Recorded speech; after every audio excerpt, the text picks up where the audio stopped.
bagaimana Anda melihat kondisi pasar keuangan tanah air setelah melalui periode libur panjang, ternyata volatilitas ini masih terus berlanjut, Pak? Ya betul. Jadi kalau kita lihat setelah libur panjang, selama kita libur ya, geopolitical tension juga nggak mereda. Terus kemudian tentunya ya perekonomian kita juga terus melanjutkan perjalanannya dengan berbagai macam challenge yang ada. Jadi makanya waktu kita masuk, kemudian kita di minggu ini ya kita udah lihat ya 2 hari sampai hari ini market tuh masih sangat volatile. Dua-duanya ya di 2 aset, baik itu di equity maupun di obligasi sama gitu ya. Pressure-nya sama dari luar negeri, satu geopolitical tension di Middle East, yang kedua tentunya dari Amerika Serikat sendiri.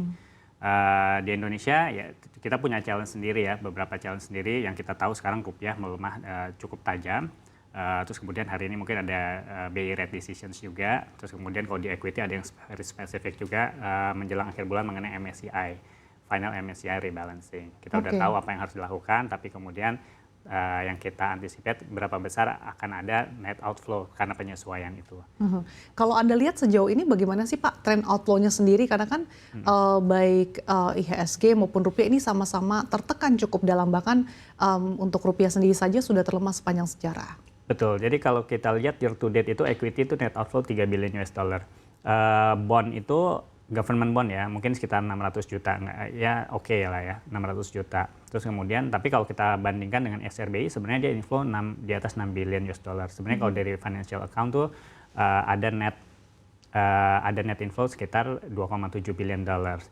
Cuman biasanya investor asing ketika melakukan pembelian SRBI itu dia melakukan hedging juga gitu, artinya dia melakukan FX swap dan lain sebagainya. Dia beli aset rupiah, tapi dia meng-hedge dengan menjual rupiah juga di saat yang sama, sehingga tidak ada sebenarnya real 6 billion itu masuk real USD masuk ke Indonesia 6 billion. Makanya kalau kita lihat inilah yang posisinya ya memang net outflow 3 billion kurang lebih gitu. Nah ini yang sangat saya rasa berkontribusi cukup besar untuk terjadinya pelemahan rupiah. Di samping ya tentunya kebutuhan lain terhadap US dollar, pembayaran impor. Terus kemudian ketika kita melakukan pembayaran saat first Q terkait kebutuhan first Q saat lebaran, terus kemudian kita pembayaran dividen keluar, pembayaran kupon atau interest keluar. Nah ini semua yang di saat yang bersamaan menekan rupiah. Kemudian dari sisi global juga ada tekanan karena begitu market volatile, risk off, semua akan mencari mana mata uang atau safe haven dari sisi currency yang lebih baik gitu. Walaupun dilihat ya dolar punya masalah sendiri gitu, di Amerika punya masalah sendiri, tetap saja orang mencari liquidity sebagai safe haven. Dolar menjadi salah satu tujuan utama di samping hard currencies yang lainnya. Tapi kalau Anda melihat di tengah outflow yang masih cukup deras, dari segi kepercayaan dan confidence investor terkait dengan market Indonesia seperti apa sih Pak? Investor sebenarnya in general kalau menurut saya ya, ke ekonomi Indonesia, ke credit risk Indonesia, mereka masih cukup punya kepercayaan, confident. Artinya kalau kita lihat CDS ini kita nggak lompat. Yang lompat itu dulu waktu bulan Maret ya, Maret 2 bulan lalu tuh lompat CDS. Jadi begitu CDS lompat, itu sebenarnya ada yang lebih fundamental, ada pertanyaan mengenai credit risk Indonesia seperti apa. Sekarang tuh tidak seperti itu. Jadi kita masih dari sisi credit risk, investor asing melihatnya masih terjaga, walaupun ada pembicaraan APBN defisit apakah bisa tembus 3%, tapi kan ini selalu sudah diadres oleh pemerintah, ini tidak, tujuannya nggak ke sana. Tidak jadi isu ya Pak ya? Betul, tapi pemerintah akan tetap memaksimumkan atau mengoptimalkan spending supaya growth seperti kemarin di deliver 5,6% gitu, sehingga perekonomian berjalan dan lain sebagainya. Tapi investor kan ya fair juga, dia akan melihat karena market globalnya lagi volatile, ada banyak isu, tentunya dia akan lebih berhati-hati gitu. Ketika melihat Indonesia, dia tahu ini baik, banyak investment opportunity, valuasi masih sangat rendah, spread juga dibandingkan beberapa opsi lain di emerging market juga menarik gitu. Tapi ya itu ya, mungkin lebih ke berjaga-jaga secara umum. Jadi mungkin tadi karena risk off juga ya Pak ya. Betul. Tapi di tengah investor yang cenderung mencari safe haven, ini otomatis juga membuat mata uang Garuda kita tertekan. Tapi kalau melihat tren yang mulai dari secara year to date ini, bagaimana sih Anda melihat Pak? Benar, karena ini kan masih nyambung ya. Tahun lalu kita dihadapkan globalnya itu trade war, kemudian di akhir tahun mulai menurun. Awal tahun kita start dengan optimisme, terus kemudian ada isu baru gitu ya, perang beneran unfortunately. Terus kemudian ya kita tahu sendiri oil price naik, kemudian inflasi globally naik. Kita lihat juga di US dari 3,3%, inflasi jadi 3,8. Akhirnya merembet ke interest rate. Ya kan? Tadinya tahun ini di awal tahun kita masih expect mungkin 1-2 kali rate cut gitu di Amerika atau dan di Indonesia.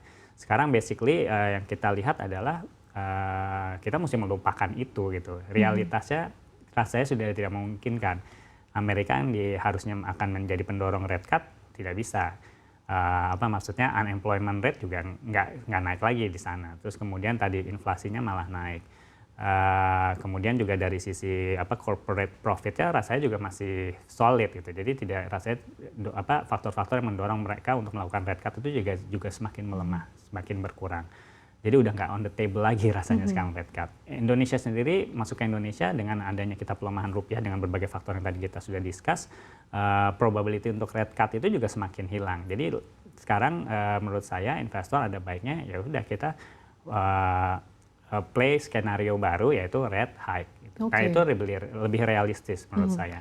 Rate hike sendiri ini bukan end of the world gitu kan.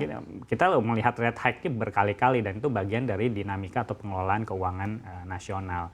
Itu memang bila diperlukan ya harus dilakukan dan itu akan baik dampaknya ke going forward gitu, ke ekonomi, ke bisnis dan lain sebagainya.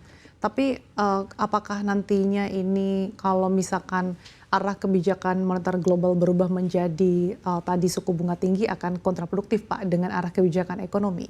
Bisa aja, makanya kan ketika melakukan perubahan policy ini harus berhati-hati. BI juga kan bukan policy rate duluan yang dia ganti. Tapi kalau kita lihat beberapa suku bunga yang dikendalikan oleh Bank Sentral sebenarnya sudah naik. SRBI sudah naik dulu sebelumnya di bawah 5%, sekarang udah 6,2%. Dan itu dipakai oleh market tiap hari. Jadi sebenarnya yang rate yang dipakai oleh market ini udah naik. Repo rate BI juga sudah naik gitu. Jadi policy rate memang dia akan punya dampak psikologis yang lebih besar dan kemudian rate lain yang mengacu ke policy rate juga akan mengikuti kenaikan tersebut. Tapi kalau kita lihat ya di Indonesia ya, kita tuh masih punya pertumbuhan ekonomi dan itu kemarin results-nya dengan berbagai faktor di atas average biasa kita 5%, 5,6. Sangat solid menurut saya. Pertumbuhan ekonomi negara di regional ataupun di ASEAN sulit yang menyaingi seperti itu. Terus yang kedua, budget defisit biar bagaimanapun kita juga bukan the highest ya. Kita oke gitu, sehat gitu. Postur hutang kita juga, hutang publik kita juga sehat. Walaupun ya itu ya pertanyaannya kan penggunaannya seberapa bisa dioptimalkan kembali dan lain sebagainya, itu yang memang harus dilakukan gitu kan. Jadi rate hike ini so far saya lihat masih ada peluang dia dilakukan tanpa dia membuat kemunduran di pertumbuhan ekonomi atau bisnis.